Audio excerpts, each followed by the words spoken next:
Today we're going to look at, in my opinion, one of the best lenses for dog photography in the world.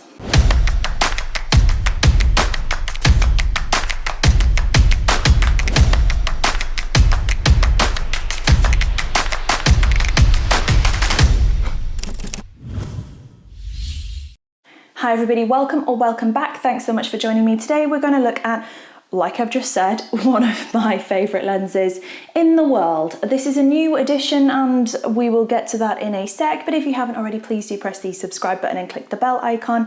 The bell icon helps you out because it gives you a notification every single time I upload a video.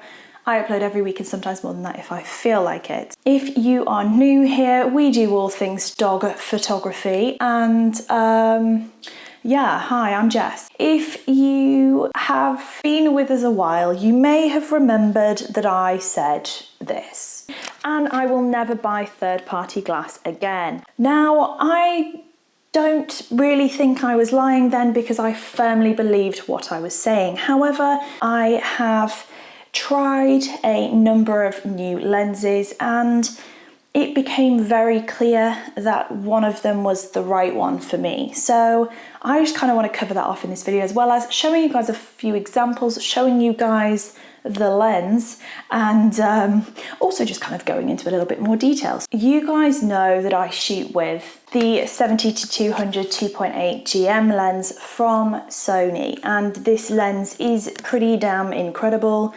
It is just a really good piece of kit. It's big, it's very heavy, and you know when you've got a lens that can just do the job, well, this lens does the job. What can we say about that? What I have found is in some of my recent images, I either use this at 200mm or at or around 100 to 110mm. That's kind of the given. I will add some examples of images that I mean. I have been keeping an eye on where I've been going because I did want to add a prime lens to my little lens lineup. Bear with. So basically, I love this lens. I still will always love this lens. It's incredibly fast, but it's heavy. Not that I really care about that because to me the image quality is more important than the convenience, but it does have its restrictions. So for example, if you remember in the stops video, which I will link above, we went through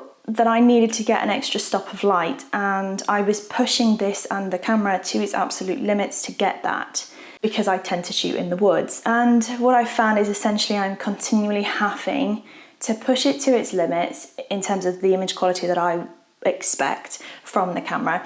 And I'm having to increase it by one stop, usually a stop every time. Now from that stops video, we knew that to get a stop, realistically, I couldn't do anything about my aperture because it was already at 2.8, which is this wide open. But if we did get a stop from aperture, 2.8 divided by 2 is 1.4. So I was looking in the region of a 1, f1.2, f1.4, or an f1.8 that would give me closer to that stop. Hold that thought. So I asked a friend who is a fantastic photographer if I could borrow her Sony 135 1.8 GM lens, which is incredible. The speed that lens has, even with action at 1.8 wide open, and the sharpness is just divine. I can't lie about that. It's an incredible, incredible lens. However, when I tested it in the meadow behind our paddock, and I just felt that it was too narrow for what I would want it for. So if I'm shooting at 200mm, I'm quite happy with the 70-200 2.8 because Sony don't do a 200mm f2 like Nikon does. So I was happy with that, but the 135 just felt too narrow, too restrictive. And like I said, I've gone through images and the focal length, if I'm not at 200mm, that I always use is 100 to 110. So I knew the Sony 135 was too narrow and I knew the 85 was going to be too wide. Well guys, I did go back on what I said in the video the other month. I needed to get hold of one of these lenses and I needed it for Tuesday of the week that this video is going to go out because I had a specific purpose in mind for it, and that left me with a bit of a problem because all of the UK stockists were completely out of stock, and none of the higher providers had it in stock either. So I did what I had to do and ordered one from Panama's. And so this came. Meet my new friend, the Sigma 105 1.4. Now this lens is weighty, it weighs a lot, it takes up a lot of space because this is not small here guys, this is not small at all, and in comparison, realistically they are quite similar in terms of the height here. So obviously the 70-200 does have some height on the 105, but they are very, very similar. The width of them is quite different. It has a very, very large front element, which is enormous. And if you pick them up, actually they feel like they weigh exactly the same. The actual stats I will put up on the screen now in terms of the weight. This lens is for a specific purpose. This is a portrait lens. It is called the Bokeh Master, and it's called the Bokeh Master for a reason. This lens is unlike anything I've ever shot with before. It creates images and the effects within the image and the image quality unlike anything I've ever seen before. It is not super cheap, but it's not outside of the realms of normal professional glass.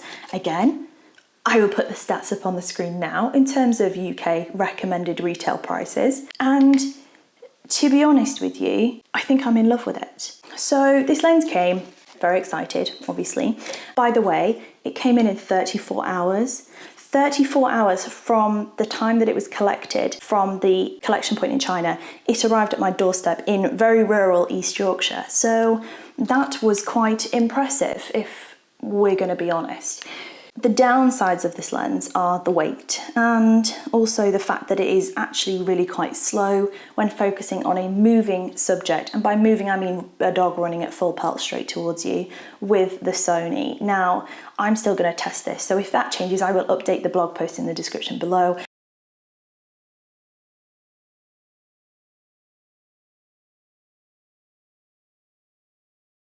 However, where this really comes into its own is with stills, and I shot with it wide open for a first test shoot, which I will include some of the straight out of the camera images into the video now, so you can see the bokeh rendition at 1.4. And so I was really impressed. I just wanted to test, is the focus working okay? Is everything okay? Yes, it was. So at 100% zoom, it is crystal clear. The depth of field is absolutely minute. But the bokeh is just to die for, to die for. So then the next thing that I did was we went for a little bit of a explore into a new woodland location, and I didn't do hair and makeup or anything important like that. I didn't even put on proper clothes because it was melting, so I just wore my summer items. And what we ended up doing was photographing Pippi in this woodland, and what can I say, guys? The IQ is amazing, that's the image quality. The IQ is amazing, the bokeh is amazing, the focus on a stationary subject is absolutely incredible. It works perfectly with the Sony's IAF, and I didn't really have any issues with it. The only time that I did have an issue was, like I said, moving subjects. And I've not mastered this yet, I don't know what it is, but it seems to really be quite sluggish. It is a big lens, it'll take up a lot of space in your camera bag. It is an expensive lens, kind of in comparison to entry-level glass or a 50mm, for example, but it gives you so much more, and for me, it completely justifies it. It justifies the weight, it justifies the price, it justifies the size. It is just awesome. And so these two guys will come with me on most sessions that I will do in the future. Anything that is a stationary portrait that I want either additional bokeh from or a slightly wider field of view, I will use this. Anything that I want to be further, closer, more zoomed in, then it will be this. Also action will be this, because this is so fast. So in terms of a end review, if you like to shoot slightly wider, then an 85mm would be perfect. If you would like to shoot with a absolutely incredible portrait lens, which is good with moving subjects, then look at the 135 1.8, either the Sigma or the Sony GM if you shoot Sony.